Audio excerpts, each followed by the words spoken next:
Hey guys, welcome back. In this video, I'm going to be telling you guys some pointers and some tips for new players or even experienced players, stuff that I wish I would have known without putting 2 days into the game. But here we go. So for the first tip, it's going to be about momentum and sliding. So like this, you're fast, but you're not that fast. But when you slide and glide with it, you keep that momentum, and now you've traveled so far. Another good tip for beginners is the grappling gun. You can use it to climb on stuff or to get to a place you can't reach, or you shoot it, cancel, and you kind of use that for momentum. Sometimes it gets a little buggy, but for the most part, it works. So for the next tip is going to be shared XP. I can attack these creatures. Got 41 XP, level them up. Do that enough a couple times. It's an easy way to get your pals leveled up faster together.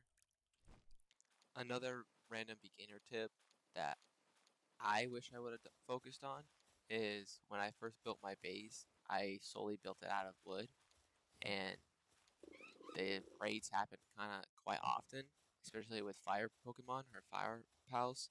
So if you can, switch your wood to stone when you have the chance. So like me, your base doesn't go up in smoke and you lose everything.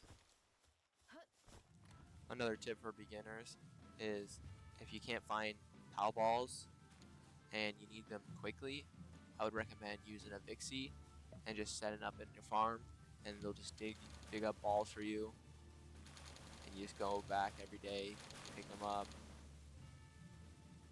Another tip is if you find pendants and you're not sure, just click both of them. They'll tell you what the stats they add, and they do double stack. So I got an extra 100 speed, got some extra attack and life. So beginning, when you're doing dungeons, just make sure you're double checking what pendants you get, equipping them, and changing them out so that it helps you during the times. Another pointer is if you're struggling to figure out if a pal is dropping berries, leather, gold, whatever the case may be, you go to your pal deck, you hover over them, tells you the possible drops, what it will drop, and then the habitat of where it would drop. So these are going to be indicating where you're going to find them and able to get those resources that you need. So for another tip, if you have a flying mount, essentially you can just constantly fly over water and it'll never have to touch, never have to do anything.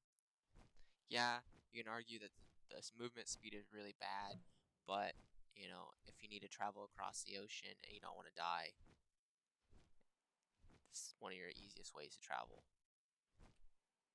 Besides mount, I you know, a creature that's run on all fours because obviously they're going to be faster.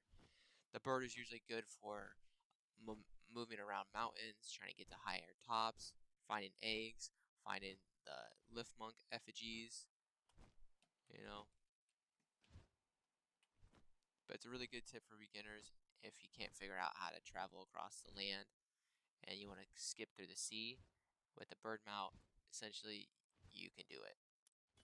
So here's another tip, and this is going to be a 2-tip in 1, essentially. So, no fall damage. You don't take fall damage. And you might say that wasn't high enough. Okay, you go higher.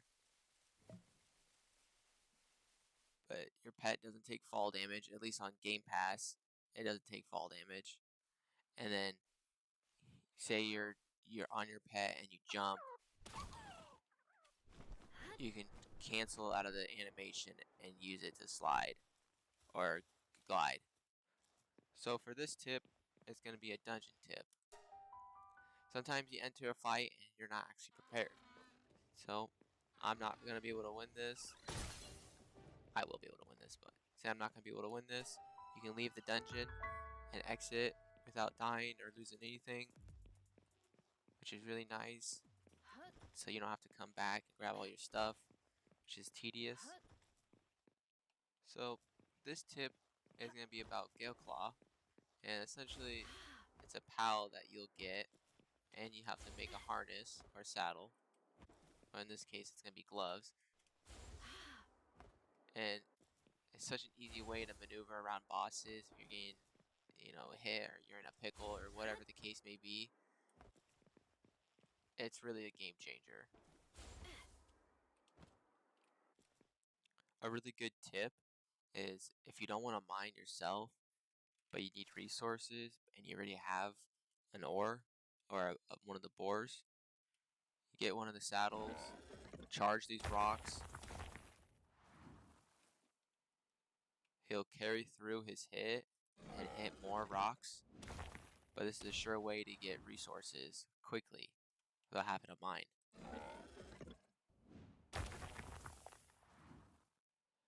So for the final tip, is going to be about the Statue of Powers. You can find them at ruins, or you can find it in your technology by defeating bosses. You get the points, and you can build it too.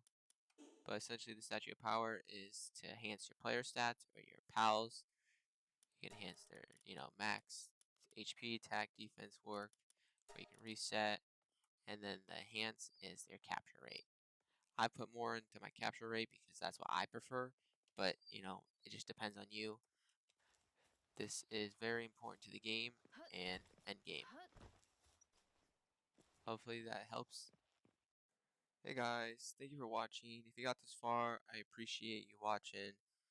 Make sure you don't forget to like, subscribe, and comment. If anything I missed or you think I did wrong, let me know down in the comments. Also in the comments, let me know what S tier Pokemon you think is the best, which one you like the most, which one you hate the most. Just let me know. I appreciate you guys watching. Y'all have a good weekend, and I'll catch you in the next video. We outs.